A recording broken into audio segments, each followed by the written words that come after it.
जय श्री कृष्ण। संजय आगे कहते हैं कि हे राजन, अब शस्त्र चलने की तैयारी हो ही रही थी कि उस समय अन्यायपूर्वक राज्य धारण करने वाले राजाओं और उनके साथियों को व्यवस्थित रूप से सामने खड़े हुए देखकर कपिध्वज पांडुपुत्र अर्जुन ने अपना गांडीव धनुष उठा लिया और अंतर्यामी भगवान श्री कृष्ण से यह वचन बोले। यहां अर्जुन की वीरता का साफ परिचय मिलता है। जब दुर्योधन ने पांडवों की सेना को देखा तब वह भागा भागा द्रोणाचार्य के पास गया, परंतु जब अर्जुन ने कौरवों की सेना को देखा तब उनका हाथ सीधे गांडीव धनुष पर ही गया। इससे मालूम होता है कि दुर्योधन के भीतर भय है और अर्जुन के भीतर निर्भयता है, उत्साह है, वीरता है। पांडव सेना को देखकर दुर्योधन तो गुरु द्रोणाचार्य के पास जाकर चालाकी से भरे हुए वचन बोलता है, परंतु अर्जुन कौरव सेना को देखकर जो जगत गुरु हैं, अंतर्यामी हैं, मन बुद्धि आदि के प्रेरक हैं, ऐसे भगवान श्री कृष्ण से शूरवीरता, उत्साह और अपने कर्तव्य से भरे हुए वचन बोलते हैं। हे अच्युत, दोनों सेनाओं के मध्य में मेरे रथ को आप तब तक खड़ा कीजिए जब तक मैं युद्ध क्षेत्र में खड़े हुए युद्ध की इच्छा वालों को देख ना लूं कि इस युद्ध रूप उद्योग में मुझे किन किन के साथ युद्ध करना योग्य है, अर्थात मुझे इस युद्ध में किन किन के साथ लड़ना होगा। दुष्ट बुद्धि दुर्योधन का युद्ध में प्रिय करने की इच्छा रखने वाले जो ये राजा लोग इस सेना में आए हुए हैं, युद्ध के लिए उतावले हुए इन सबको मैं देख लूं। मानो यहां अर्जुन कह रहे हों कि हमने तो संधि की बात ही सोची थी, पर उन्होंने संधि की बात स्वीकार नहीं की। माने दुर्योधन आदि ने संधि की बात स्वीकार नहीं की क्योंकि उनके मन में युद्ध करने की ज्यादा इच्छा है। अतः उनको मैं देख लूं कि कितने बल को लेकर वे युद्ध करने की इच्छा रखते हैं। इनके मन में युद्ध की ज्यादा आ रही है, अतः देखूं तो सही कि ये हैं कौन। अर्जुन के ऐसा कहने पर भगवान ने क्या किया, इसको संजय आगे के 2 श्लोकों में कहते हैं। हे भरतवंशी राजन, निद्रा विजयी अर्जुन के द्वारा इस तरह कहने पर अंतर्यामी भगवान श्री कृष्ण ने दोनों सेनाओं के मध्य भाग में पितामह भीष्म और आचार्य द्रोण के सामने तथा संपूर्ण राजाओं के सामने श्रेष्ठ रथ को खड़ा करके इस प्रकार कहा कि हे पार्थ, इन इकट्ठे हुए कुरुवंशियों को देख। दोनों सेनाओं के बीच में जहां खाली जगह थी वहां भगवान ने अर्जुन के श्रेष्ठ रथ को खड़ा कर दिया। उस रथ को भी भगवान ने विलक्षण चतुराई से ऐसी जगह खड़ा किया जहां से अर्जुन को कौटुंबिक संबंध वाले पितामह भीष्म, विद्या के संबंध वाले आचार्य द्रोण एवं कौरव सेनाओं के मुख्य मुख्य राजा लोग सामने ही दिखाई दे सकें। उवाच पार्थ पश्यतान संवेतान कुरुनीति। यहां कुरु पद में धृतराष्ट्र के पुत्र पांडु के पुत्र ये दोनों आ जाते हैं क्योंकि ये दोनों ही कुरुवंशी हैं।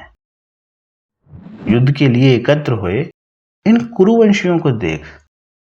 ऐसा कहने का तात्पर्य है कि इन कुरुवंशियों को देखकर अर्जुन के भीतर यह भाव पैदा हो जाए कि हम सब एक ही तो हैं, इस पक्ष के हों चाहे उस पक्ष के हों, सदाचारी हों चाहे दुराचारी हों, पर हैं सब अपने ही कुटुंबी। इस कारण अर्जुन में छुपा हुआ कौटुंबिक ममता युक्त मोह जागृत हो जाए और मोह जागृत होने से अर्जुन जिज्ञासु बन जाए, जिससे अर्जुन को निमित्त बनाकर भावी कलयुगी जीवों के कल्याण के लिए गीता का महान उपदेश दिया जा सके।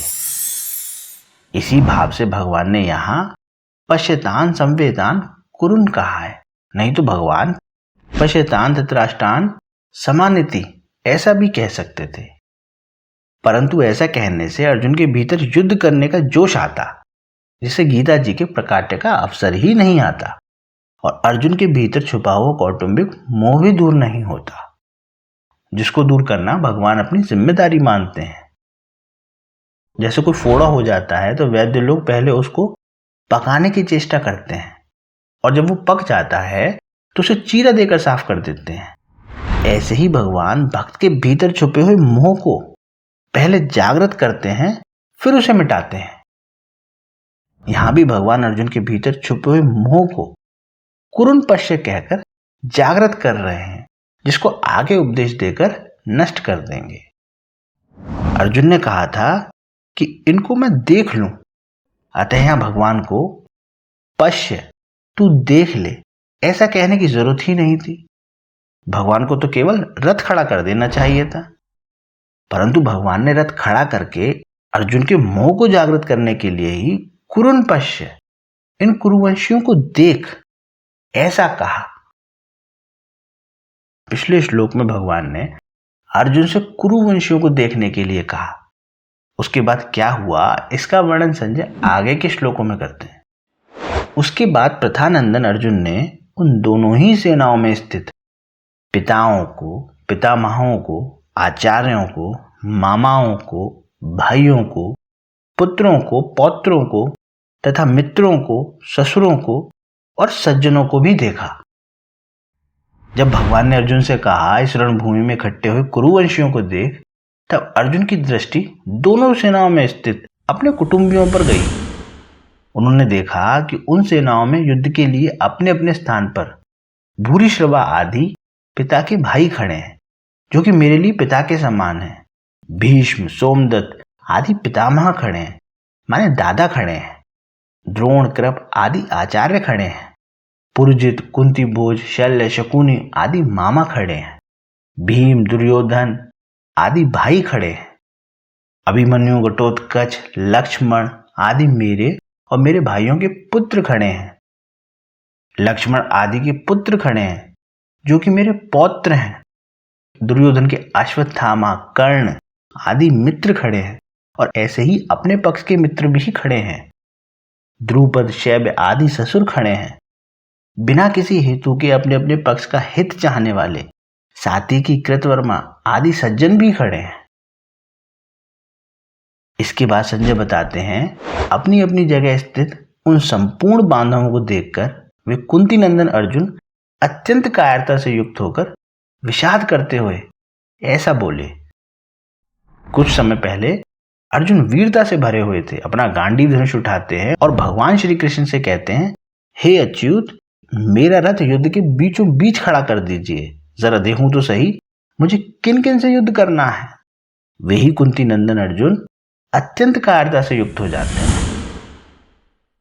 दोनों ही सेनाओं में अपने संबंधी ही संबंधी देखने से अर्जुन के मन में यह विचार आया कि युद्ध में चाहे इस पक्ष के लोग मरें चाहे उस पक्ष के लोग मरें, नुकसान हमारा ही होगा, कुल तो हमारा ही नष्ट होगा, संबंधी तो हमारे ही मारे जाएंगे।